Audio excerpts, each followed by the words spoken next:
All right. So, welcome back to the Beast Game Podcast. And today we're going to take a look at My Spy. I believe it's on Amazon Prime. So, this movie is directed by Peter Segal, who done 50 First Dates, which is probably maybe his best movie. And then you also have stuff like Tommy Boy, which is okay, and like The Longest Yard. So some of those maybe early 2000s Adam Sandler movies, and then things like Grudge Match, which was definitely not a very good movie, which was Sylvester Stallone and Robert De Niro, past the prime boxers type Yeah, things. yeah. Yeah. Okay. But the writers are Eric Hober and John Hober. I guess they're brothers, obviously. And it stars Dave Bautista from WWE fame, the Animal Bautista, Chloe Coleman, and Parisa Fitz-Henley. And the synopsis is a hardened CIA operative finds himself at the mercy of a precious 9-year-old girl, having been sent undercover to surveil her family. Before this podcast started, James and I were kind of going back through all the movies that might be similar to this. And then I started thinking about that Vin Diesel movie, The Pacifier. Yep. When he was basically like a babysitter for like a whole family. Yeah. I need to go revisit that movie. But James, You don't want to do that. how did you feel about My Spy? I'm going to start off saying that I was bored. Oh, we know, James. We know. Been seeing this trailer for My Spy on Amazon, going through Amazon. I was like, you know what? Let me just check it out. I think it may be funny. I was going to just watch it, see what was up with it. It wasn't a bad movie. I mean, it was very cliche. I mean, we've seen this movie before. Discussed prior to the podcast, which he mentioned is that we've seen this before. The formula is known. Brawny type action character, and then all of a sudden he is working with a child, maybe sometimes Jason Statham a family. They try to soften him up and show like the softer side of them. It's very cliche, but it was actually pretty entertaining. First, it starts off that he's on a mission and goes totally haywire, but he goes in and just be the Rambo. I mean, he gets the mission done, but at the same time, it's a lot of collateral damage, it wasn't an operation. It was more so just like him going in and just shooting up everybody, which was not what they wanted. So he kind of got demoted, and his demotion was to stake out a woman and her daughter because it was something that, well, her husband's dead now,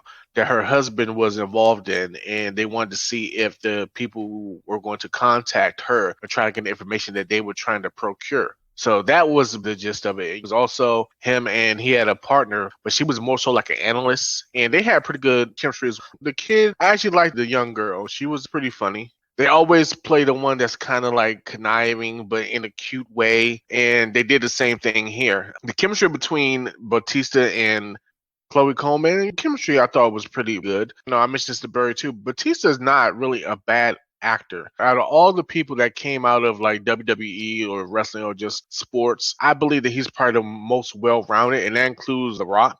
Because The Rock right now is nothing straight up but an action star. Batista, he's done some serious roles. He's done comedy. Of course, he's done action. I mean, he's more well-rounded. He's trying to actually become a well-rounded actor, which I think if he keeps going the way he's going, he could do that. Because I think that Guardians of the Galaxy really helped his stature as an actor, but he has pretty good comedic timing too. Yeah. Again, other than maybe The Rock, John Cena, Batista, and I guess maybe early on Hulk Hogan, and God, Kevin Nash, maybe. He's in The Punisher. Well, he's also in Magic Mike.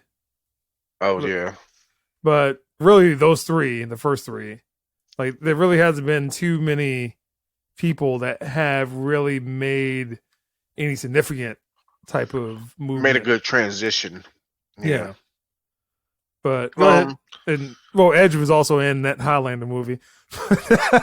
Yeah, but fuck Edge. I'm not a fan of Edge. But that's a whole different story.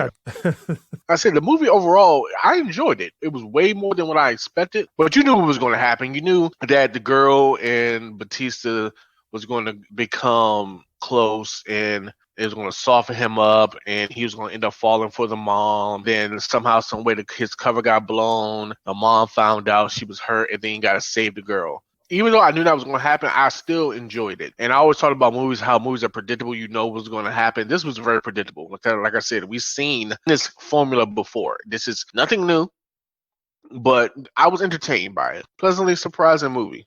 All right, James. So what score would you give My Spy? I would give this a 6. I would probably give it a high score, but we've seen this before. And it was just like to the letter. You knew exactly what was going to happen, but yet I enjoyed it. There were times that I paused the movie because I was in the middle of doing something and I wanted to hurry up and get back to watch it. If it was bad, I would like, okay, well, I paused it. I'm done. I'm not going back to it. But I was looking forward to finishing it up. So that was a good thing. The chemistry between the child actor and Batista was good. The chemistry between him and his partner was good. The chemistry between the Batista and the mother was good. I mean, there were some cringy moments, but it was cringy as in it was funny to me. And maybe because this lockdown / quarantine is starting to get to me, I am getting a little soft because normally I probably would have cut it off halfway. I was even telling my wife, I said, this is actually a pretty good movie. She just looked at me weird when I said that because she knows how. James does not have a heart. He hates children.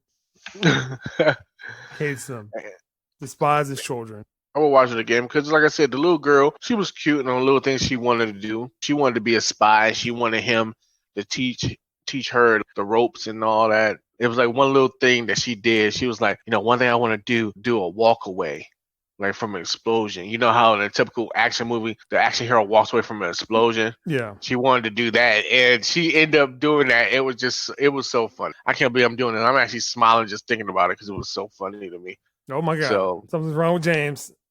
I need my friend back. So, yeah, I give it a 6. All right. So that is the review for My Spy. So if you have time, which, obviously the world is kind of opening back up now, but take some time. Maybe you might develop a heart like James did. Oh, Lord Jesus. And that's the Beast Game Podcast. Oh, man.